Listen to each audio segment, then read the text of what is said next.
Hey, everybody. Welcome to episode number 39 of the Debt Free Dad podcast. Hey, it's officially fall and one of my most favorite times of the year. But with fall comes some bigger expenses like Halloween, Thanksgiving, and yes, believe it or not, even with COVID going on, the holiday shopping season is quickly approaching. And today we're going to be diving into a few budgeting tips to help you plan ahead. Stay tuned. Welcome to the Debt Free Dad podcast, where we're helping normal, everyday people learn how to save money and kick debt so they can live a happier and stress-free life. Now here's your host, Debt Free Dad, Brad Nelson.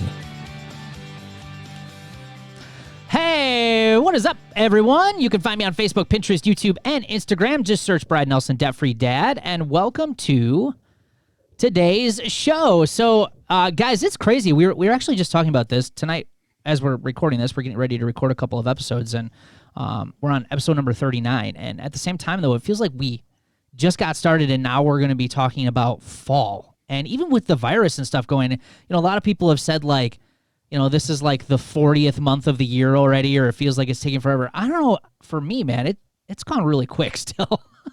It's flown by. I don't know where summer went. Because I have no idea. Really cold here now, and I'm not happy about fall. How cold is it already for you guys? It's getting cold. I'm not even going to tell you because. Oh yeah, because you guys are Celsius. And then we're gonna have to sit here and do the conversion, and that ain't gonna work. It's cold. It's getting cold here too. Obviously it's September in Wisconsin, and we'll have kind of like those crazy days. Like we'll get weeks where it's like 52 every day, and then all of a sudden it'll be like 85. It's crazy. But Ryan's in Tennessee. He doesn't have to deal with any of that stuff. No, it's still, I think it's close to 90 today, so. Oh my gosh. Nothing says fall and pumpkin spice, right? Like 90-degree weather. Yeah. It was last year here through October, because we have pictures from it. It was like 103 still. Oh my goodness. So it went right from, we didn't get really a fall last year. It went right from summer to what we call winter here. So yeah, like for winter for you guys is like what, 40s and 50s, isn't 50s yeah. Usually, yeah. Yeah, we're like minus 40. The high today for Wisconsin is like 52, where I'm at. So that's a winter day. We're having a Tennessee winter day today. All right, guys. So today we're going to share a couple of budgeting tips, and it is the change of a season. We have a lot of stuff going on. Obviously, a lot of kids are back in school or doing virtual learning, but there's also a lot of things in the fall that are things that you should start thinking about. And hopefully you've already started thinking about, especially from listening to this podcast.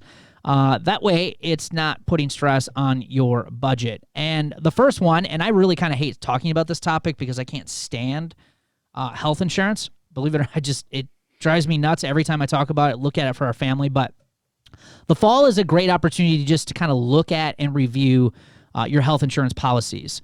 If you are part of the marketplace or you're getting your health insurance on healthcare.gov, which is kind of the name that a lot of people refer to it as Obamacare, you can start open enrollment for that on November 1st. So obviously they just do that special open enrollment period once a year. And this is an opportunity to start looking at all of the different options that are available to you. And if you do work for somebody, a lot of the companies out there only have open enrollment for their health insurance policies through a certain period of time.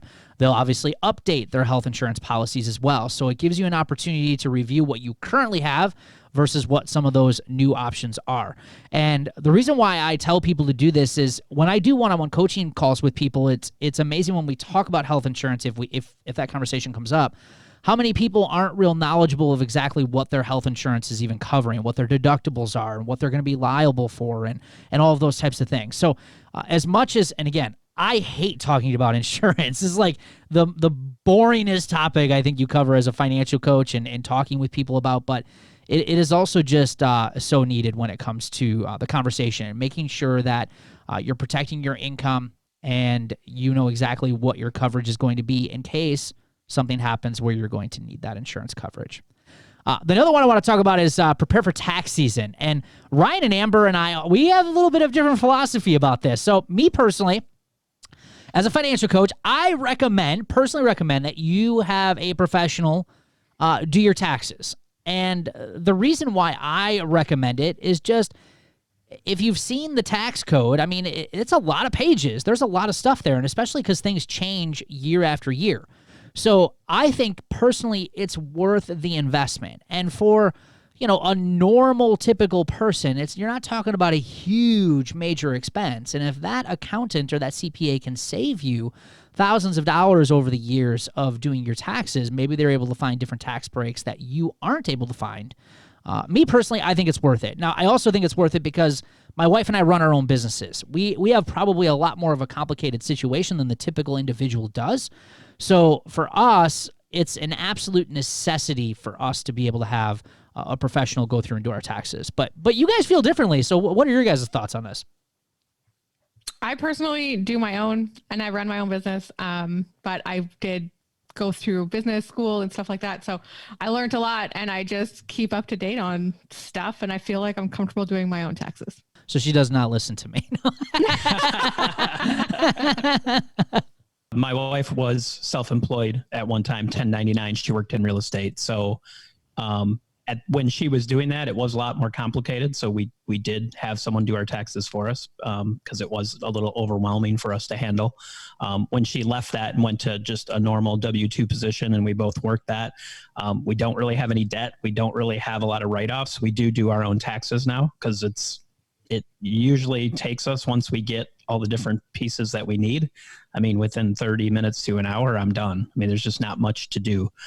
If we were in a situation where we were doing a lot of medical bills, or, when the kids were younger and they were like, there was childcare credits and all these different things, but we're kind of in an area now in our lives where they're all getting pretty old. We don't have those expenses. It's pretty much, I mean, from a write-off standpoint, we just don't have a lot, so we don't find it beneficial to take it to somebody. Right. Now, the two of you, do you guys use like a software to help you guys do that? Yeah. Okay. Yeah. So you're doing it on your own, but you're doing it with assistance of like a software program. I'm not going to do it on paper. That would take forever. I used to do that. Yeah. Okay. Well, I just wanted to confirm, because some listeners might be out there and be like, wow, you guys doing all by yourself. But no, you are using a software to assist in doing the taxes. Oh, definitely. Right. And if you're going to a tax professional, though, I do recommend look up your tax professional. Make sure they're legit, because some of these pop-up shops are not a good place to go. Yeah. You want to make sure that they're licensed to be able to do what they're doing. You also want to make sure that you're talking to them. If you get audited, are they going to represent you in an audit? There's definitely a list of things that you do want to do to qualify your tax professional. There's no question about it. The other thing you want to do is, whether you're filing your taxes with a professional, you're doing them yourself, is to ask yourself the question of, what happened last year? Did you owe, or did you get a refund? Because right now is the time to kind of think about, what are we going to do in that situation this coming year? And what a lot of people tend to do is they don't really have a plan either way. If they owed, well, they just owe again, and then they just maybe add on more tax debt and more payments that they're going to owe to the IRS. That's not a good plan.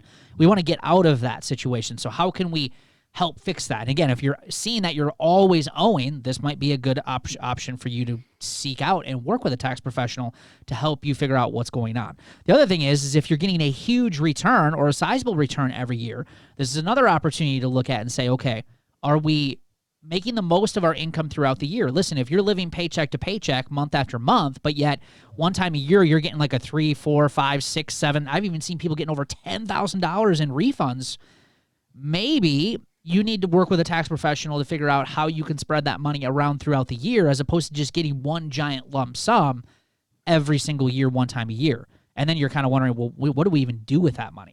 So right now is the perfect opportunity to start really looking at that. How can we better use that tax refund this year if we're going to get one? Or if we're going to owe, how can we make sure we have a plan going into that so it's not going to be stressful next year when that the tax bill comes? Obviously, with fall comes Halloween and fall festivities. Guys, check this out. This is shocking. We're not going to talk about this one too long, but last year in 2019, now who knows what it's going to do this year? I'm interested in what people are going to do for Halloween this year. But seriously, in 2019, Americans spent almost $9 billion on Halloween. That is a huge number, and they say it averaged out to about $85 to $90 per person. And that included a lot of things like decorations, costumes, candy, pumpkins, especially if you go to the pumpkin farm. The pumpkins are, typically going to be more expensive there. But those are big numbers. What are you guys going to do for Halloween this year with COVID? You guys do anything usually? I'm fully expecting it to cancel. I'm not. Are you really? Lie. Yeah. I think so. I told my kids they can be whatever they want. It'll just be a doctor of that because I have to wear a mask. So, so you can be a doctor princess, or you can be a doctor scary person, whatever you want to be. But it could go on technically. We just would have to get creative about it. If you are planning on celebrating, no matter what that looks like, there is going to be somewhat of a cost to it. And my thought is that it's probably going to shift a little bit. If you're not going to do the typical Halloween stuff, I bet you there's going to be people that are going to still do Halloween stuff. It's just not going to look like it typically does, which there's still going to be money involved with that. So just make sure you're putting in your budget and you got a plan. I think $85 to $90 a person is pretty typical. I think it is if you have too. Kids or not. Yeah, definitely. And if you're going to do some kind of activity at home by inviting maybe a couple of family members, friends, that could add up even more. Yeah, absolutely. And would you guys agree or disagree? I think when we were kids, I don't ever remember seeing, and maybe, I don't know if you guys have these pop-up. Do you guys have pop-up Halloween shops in Canada? Yeah. You do? Okay. So that's reached up there too. That's become really popular. When we were kids, none of that stuff was really around. Like at least that I remember. You had to go to my costumes. Yeah, you had to go to like the Kmart or the Shopko, which some of those places aren't even around anymore, or the Walmart, and you had to pick up your costume there, or you, like you said, you had to make your costume. And I think now that so many costumes are already available just within local stores and also online, I think that's what's drastically increased the cost of Halloween. I think just more stuff, more accessible nowadays than there used to be a long time ago. Yeah, definitely. I mean, while we're getting out of debt, I'm kind of happy because not this year because it is a little weird, but I've always liked Halloween and I do like the decorations and all that sort of stuff, but being accessible, you could get some, back in the day, we made our own stuff and you bought your little plastic masks, but now you buy some cool stuff. Yeah. It adds up quick. Even we were over at Hobby Lobby not too long ago, and they had like a bunch of stuff. So I think it's just more accessible, and I think obviously it's just a lot easier to spend. All right, guys, we'll be back real quick. We're gonna have a commercial break, and we're gonna share a couple more tips here to plan your fall spending. Stay tuned. Over the years, I have found that people who get the best results in getting out of debt and kicking financial stress are those who have what I like to call is the circle of awesome. Now, what in the heck is the circle of awesome? Well, think of a circle. And the circle is cut up into 4 pieces, and those 4 pieces represent education, accountability, support, and of course, lots of hard work. And the individuals who are using all 4 parts of the circle of awesome are the ones who are getting the big results that we share on this podcast. Now, where most people lack in the circle of awesome is accountability and support. Get this. Most people don't like to talk about their finances. I know you're shocked, right? And they certainly don't have a good place to celebrate their achievements with other like-minded people. That's why I created our private Facebook group called Life Without Payments. So if you're looking to get out of debt and end the paycheck-to-paycheck life and get more tips to make that happen, there is no better place to be than in this group where thousands of other people are working on the same goals and getting out of debt and kicking financial stress for good. So to join my private Facebook group, search Life Without Payments in the Facebook app and request to join, and we can't wait to welcome you in the group.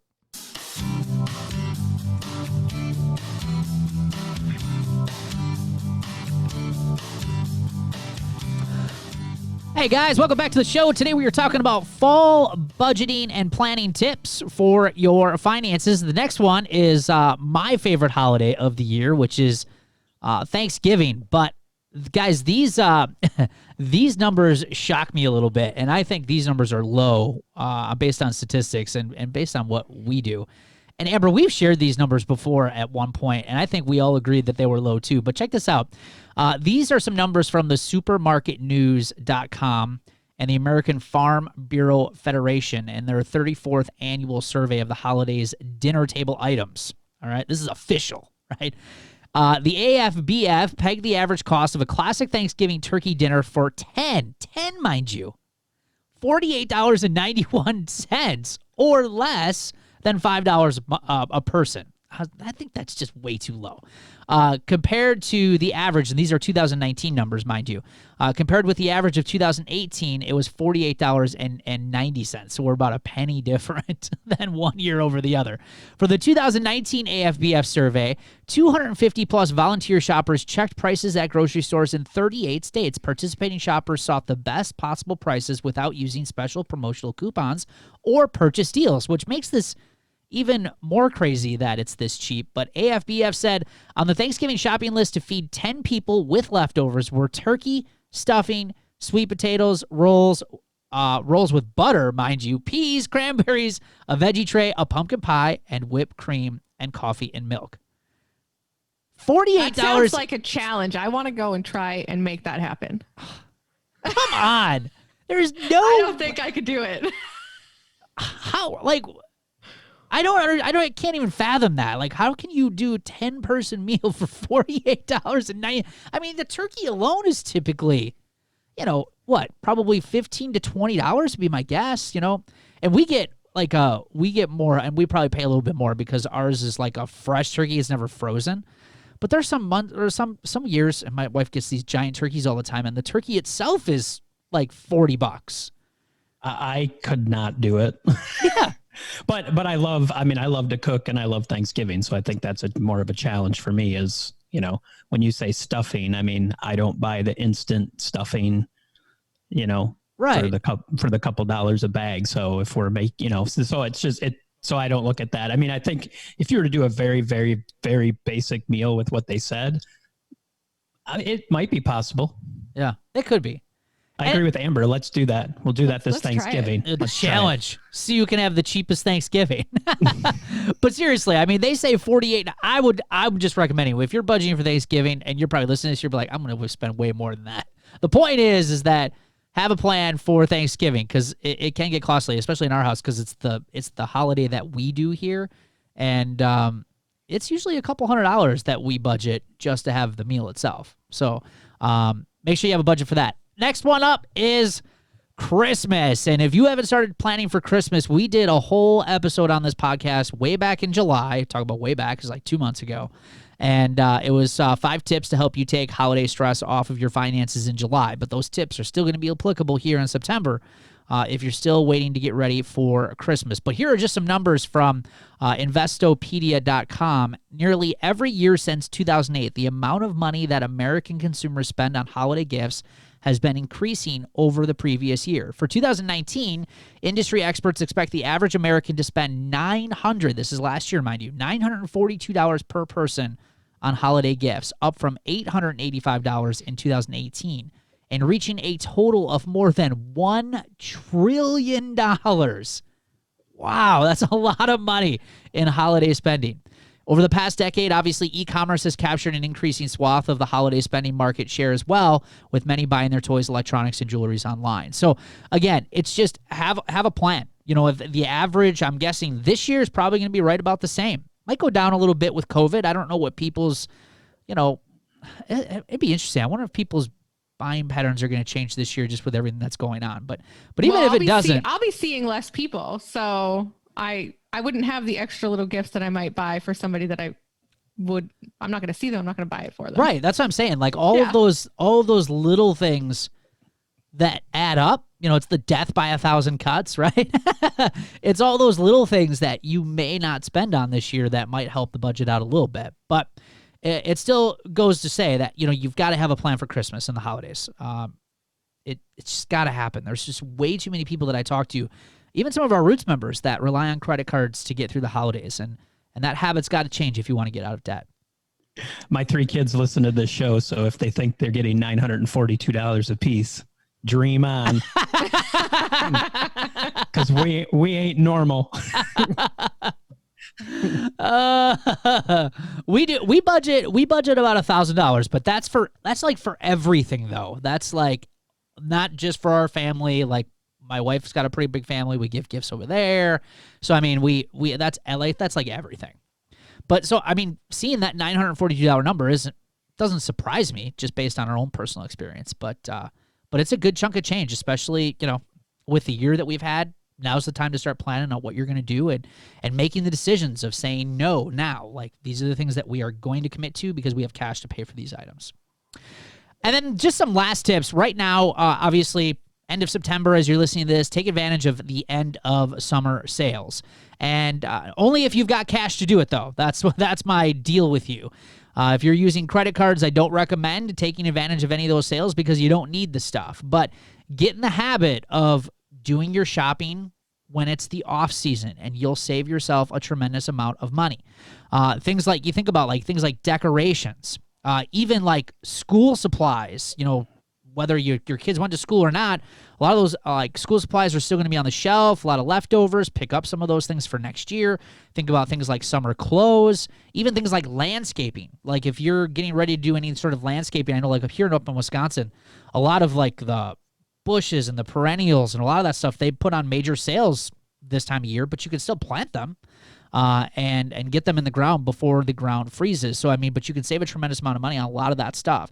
So, again, it's just all becoming or being a part of being a smarter consumer, using your money a little bit more wisely rather than waiting till, you know, the season is hot and you're paying top dollar for some of those items. I'm terrible at this.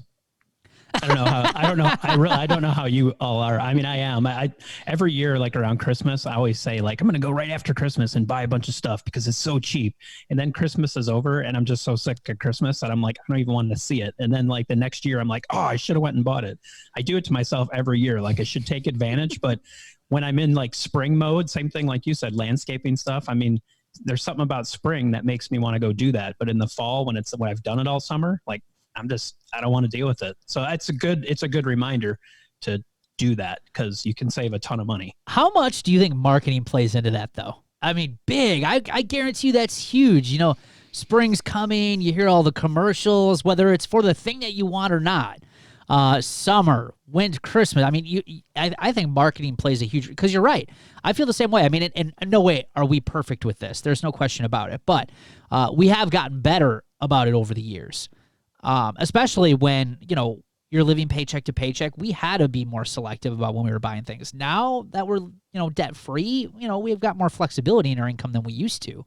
So, you know, we're not always doing some of these things, but I agree. I think, it's easy to say, especially the holidays. Like the holidays are so long. Like it's from Thanksgiving now until, well, Christmas actually happens, which is like 4 or 5 weeks. And by the time Christmas is over, like I don't want anything to do with the holidays anymore.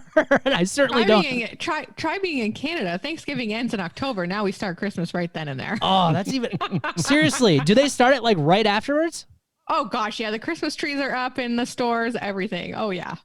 Oh my goodness. Yeah, you guys got like 5 extra weeks on us. That's a long holiday season. So yeah, I agree, Ryan. It's hard, I think, to, especially Christmas and some of those things, like to go and buy some of that stuff after the fact, especially if there's no real need for it at the moment. But I tell you what, we've done it a few times, and then you go and open up those boxes and you're like, oh yeah, we bought this stuff. This is great. We actually did what we were supposed to do. It really does work. It's awesome. All right, guys. So those are our tips here for planning for fall expenses. And if you start thinking ahead and doing some of this stuff, you'll be surprised. You'll save yourself a lot of money and also keep yourself out of a lot of debt. Hey, what's this I see? I thought this was a party! Let's